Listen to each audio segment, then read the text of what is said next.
The discussion about the journey of the Holy Family to Egypt, according to the Gospel, is no longer merely a traditional remembrance or a story passed down through generations. Rather, it is a documented scriptural event recorded in the Gospel of Matthew. In this Gospel, the divine revelation came to Joseph the carpenter, commanding him, "Rise, take the child and his mother, and flee to Egypt, and remain there until I tell you." From that very moment, Egypt was transformed into a divine refuge, and the pages of the Holy Bible became intertwined with a real geography stretching from Sinai all the way to Upper Egypt. Between the ancient prophecy that says, "Out of Egypt I called my son," and the living places that still stand to this very day, a unique story unfolds, one that brings together the sacredness of Scripture and the spirit of place. It is a story that combines the miracles associated with water, trees, and stones, with a deeply rooted ecclesiastical heritage and modern projects that seek to revive and illuminate this blessed path. From Bethlehem and the Cave of the Milk to the Tree of Mary in Al-Matariya, from the Cave of Abu Serga in the heart of Cairo to Mount Altair and the Monastery of Al-Muharraq at Mount Kus, a journey unfolded that extended for thousands of miles. Even today, its symbols continue to pulse within the Egyptian memory and within the Christian conscience. In this video, we will walk together step by step along the path of the Holy Family. We will review the Gospel texts, uncover the ecclesiastical narratives, and visit the sites that have become enduring icons of Christian heritage in Egypt. So stay with us until the very end, and do not forget to support us by liking the video and subscribing to the channel so that you receive all our new content.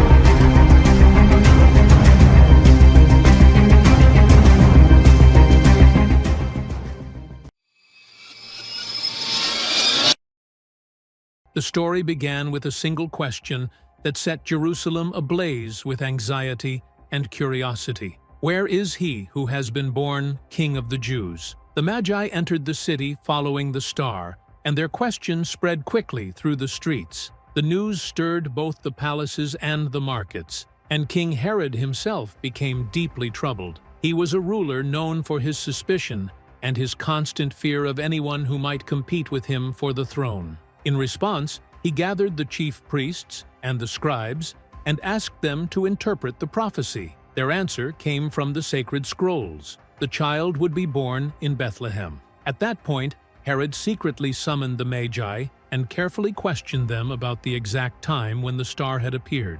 Then he sent them to Bethlehem with a deceptive instruction, saying, "Go and search carefully for the child, and when you have found him, bring me word, so that I too may come and worship him." But the Magi were warned in a dream, and instead of returning to Herod, they departed for their own country by another road. In that moment, the true intention became clear. The king sought to destroy the child before his name could become firmly established as a king, just as the prophecies had foretold. That very night, a divine message came to Joseph the carpenter in a dream, clear and decisive. The message said, "Rise, take the child and his mother, and flee to Egypt, and remain there until I tell you, for Herod is about to search for the child in order to destroy him." This was not a matter that could be delayed.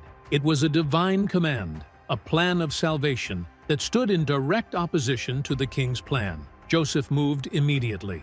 He took the Virgin Mary and the child Jesus and departed during the night, making a decision that combined obedience to divine revelation with the wisdom of secrecy. Egypt was the most suitable destination. It lay beyond the direct authority of Herod and was governed under a different Roman administration, which made it a realistic refuge capable of protecting the family. At the same time, the journey carried a deep prophetic meaning summarized in the words of the Gospel, "Out of Egypt I called my son."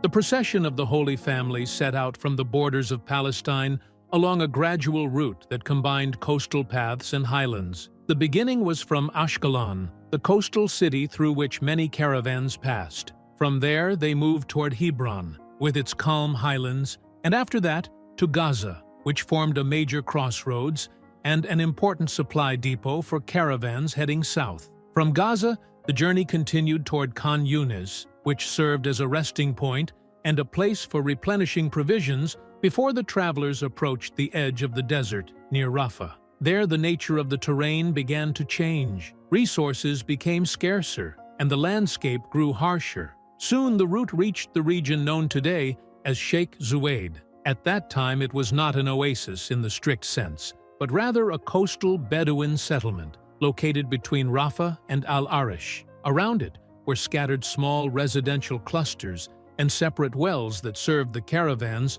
traveling along the coastal road. This stage of the journey ended at Wadi al-Arish, a seasonal watercourse that in ancient times was referred to as the River of Egypt. This name did not mean the Nile River itself, but rather referred to it as a natural landmark marking the borderlands of the territory. From there, the Holy Family crossed into the interior of Egypt through the eastern gateway known as Pelusium, or Tel El Farma, where the first pages of their path within the land of Egypt began. The choice of this route was not a random geographical detail. Instead, it was a carefully considered path that took into account the gradual progression of the road, from inhabited cities to supply points, and then to desert crossings. Such planning reduced the dangers of the journey and ensured access to water and provisions at every stage along the way.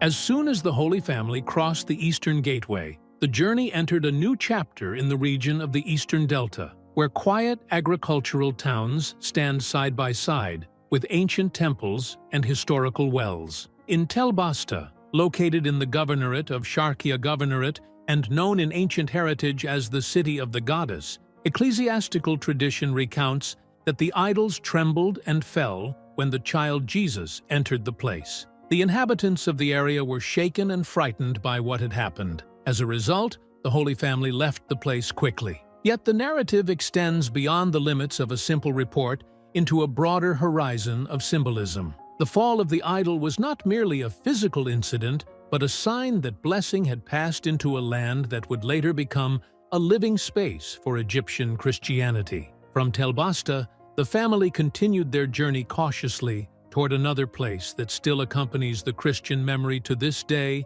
and carries a meaningful name, Mostarad, also known as Al-Mahamma, meaning the place of bathing. In Mostarad, the ordinary daily event intersects with deep spiritual meaning. The place is called Al-Mahamma because, according to tradition, the Virgin Mary bathed the child Jesus Christ and washed his clothes in a well that sprang forth there. In this way, water became a symbol of protection and renewal. It is also narrated that the family returned to this same place on their journey back, and the water sprang forth again. This detail deepens the idea of a completed circle. What begins with water ends with water. What is blessed on the outward journey is renewed again on the return. Tradition also speaks of a cave near the same location where the family took refuge. Thus, the elements of shelter and water come together in a single image that established the fame of the place within the path of the Holy Family. From Mostarad, the route extends toward Belbais, where popular memory records a simple yet deeply meaningful scene: the Holy Family resting in the shade of what is known as the Tree of the Virgin. The scene expresses a moment of deserved rest after a long journey, yet in the narrative, it also carries a miracle attributed to the blessing of their passage, the revival of a dead person, according to what has been passed down in oral tradition. Thus, the tree itself becomes a geographical sign, almost like an open museum of the journey. Here, nature, the tree, stands beside water, the well, while spiritual storytelling binds them together into a single formation. In this way, the Eastern Delta becomes a prepared gateway for what will follow later in the Cairo of the Holy Family, before the journey continues onward to Upper Egypt.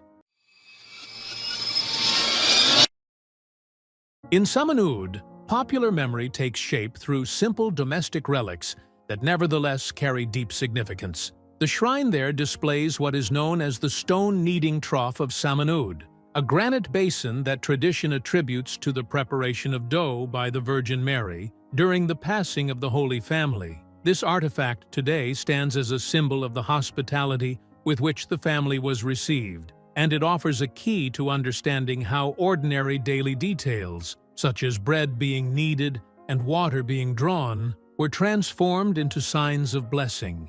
Beside the basin, another story is told, the story of the blessed well whose generosity became associated with the visit. Water here is not merely a vital resource. It becomes a liquid memory that preserves the traces of passing footsteps. The presence of the local people welcoming the Holy Family, as described in traditional sources, explains why Samanud remained a station repeatedly recalled in the pages of the Path of the Holy Family whenever the themes of blessed food and healing water are mentioned. In Saka, the stone itself becomes a silent witness. Here appears a stone traditionally known as Bika, or Peka Isus, a Coptic phrase that translates to the footprint of Jesus. Popular memory preserves it as the impression of the small foot of Jesus Christ pressed upon the rock.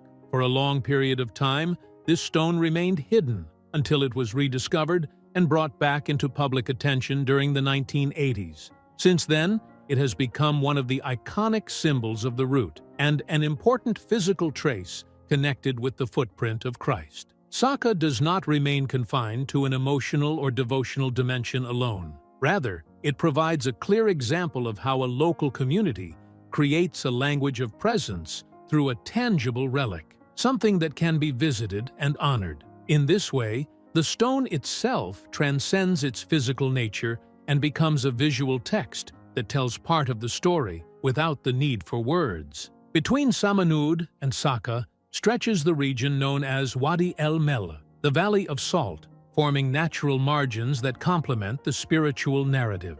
Popular tradition mentions a location called Ain al-Hamra, sometimes referred to as the Lake of the Sky. Its waters are believed to possess healing properties, and thus geography itself becomes a neighboring space to blessing, where landscape and spiritual memory merge.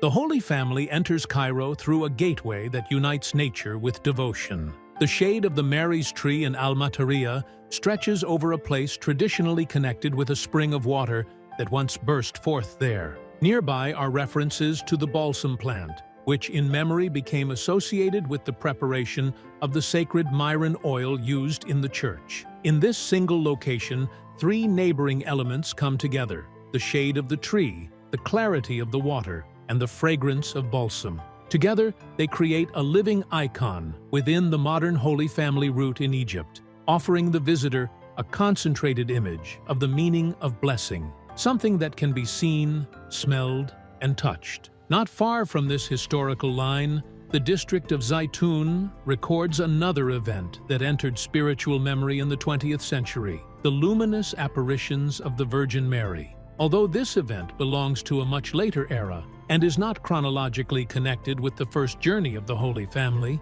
it nevertheless became part of the spiritual memory of Cairo. It reflects the continuing presence of the Virgin in popular imagination and unites the memories of distant generations around a light that transcends the event itself and moves into the realm of symbolism.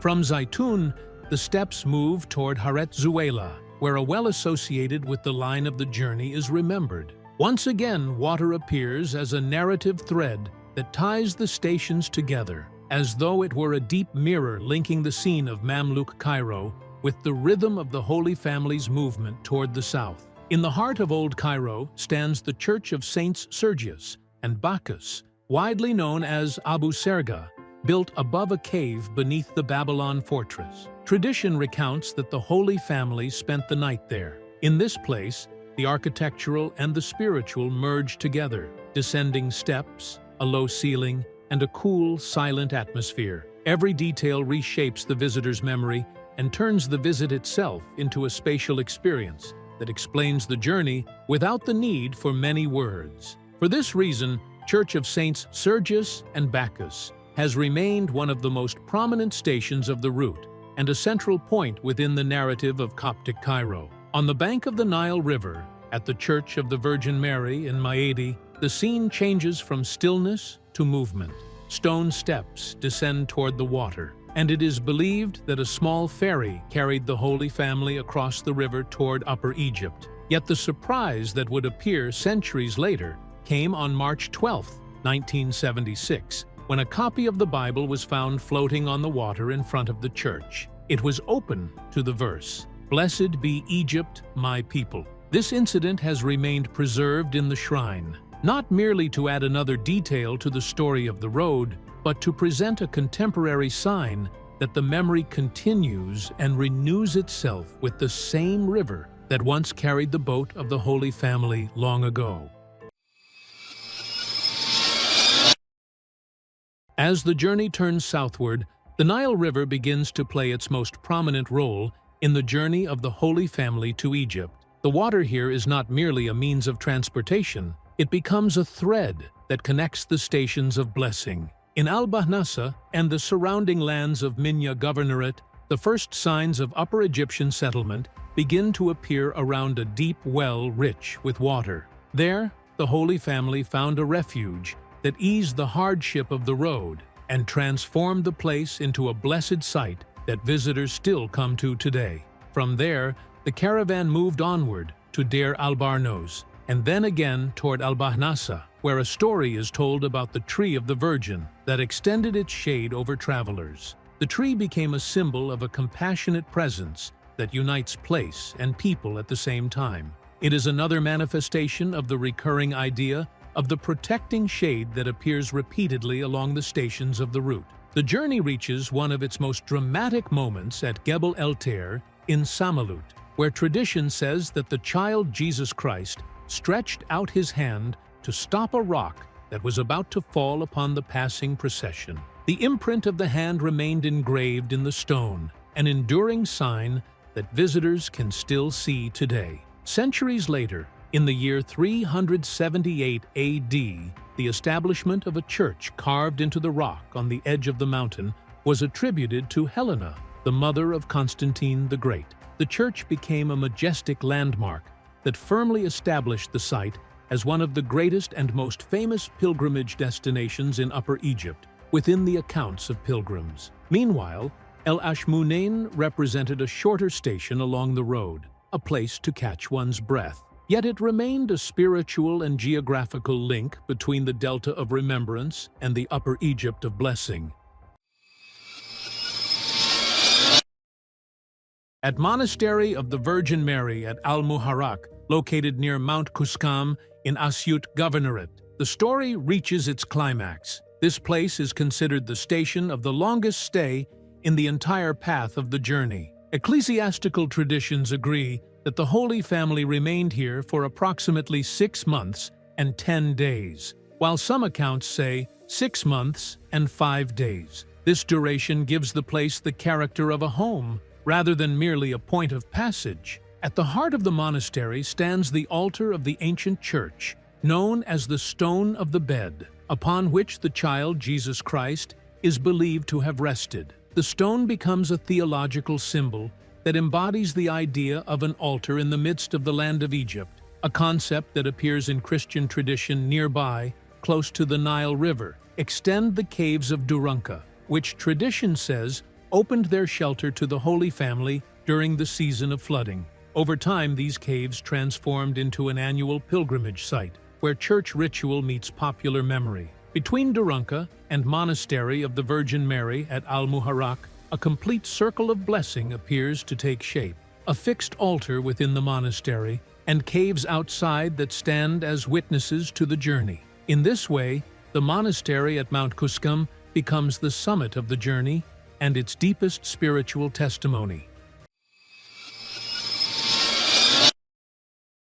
With the end of the period of residence at Monastery of the Virgin Mary at Al-Muharraq, the journey of return begins along a line that connects the ending back to the beginning. The Holy Family retraces their path through El Ashmunain, then toward Gebel el-Tair, passing afterward through Old Cairo, Al-Mataria, and the place known as Mostarad, also called Al-Mahama, before continuing to Belbais. From there, the route exits through Sinai Peninsula, until the family finally reaches Nazareth. Just as the beginning of the journey was filled with anxiety and tension, The return was marked by a greater sense of calm and tranquility. The historical accounts differ regarding the total duration of the journey. Some sources mention that it lasted 3 years and 11 months, while others believe it did not exceed approximately 3 years. Nevertheless, all traditions agree that the length of the journey was sufficient to leave a lasting liturgical and spiritual imprint within collective memory.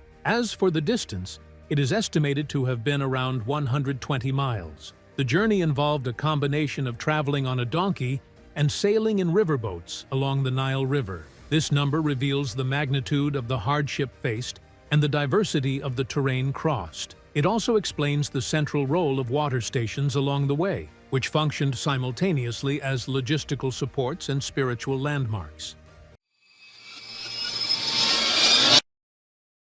In 2017, with the blessing of Pope Francis for the icon of the Holy Family route in Egypt, the story of the journey moved from the realm of narrated heritage into a living and active project.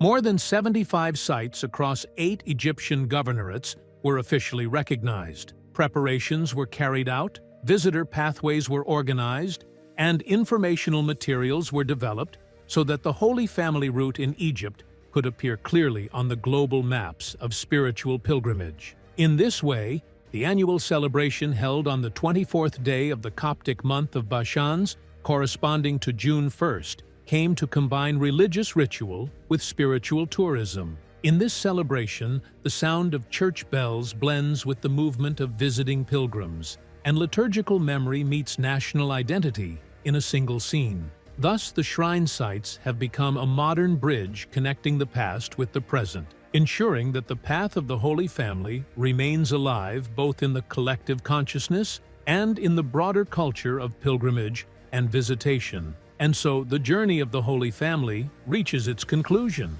What began as a path of escape became a road of blessing and a historical memory that has become part of Egyptian identity, an echo that continues to resonate in churches, monasteries, and hearts. From the Mary's Tree to the cave beneath the Church of Saints Sergius and Bacchus, and from Gebel el Tir to the Monastery of the Virgin Mary at Al-Muharraq, the story remains present. It whispers across the centuries, "Blessed be Egypt, my people." And here we arrive at the end of today's video. Do not miss the opportunity to follow all new content by subscribing to the channel and activating the notification bell. Until we meet again in another documentary.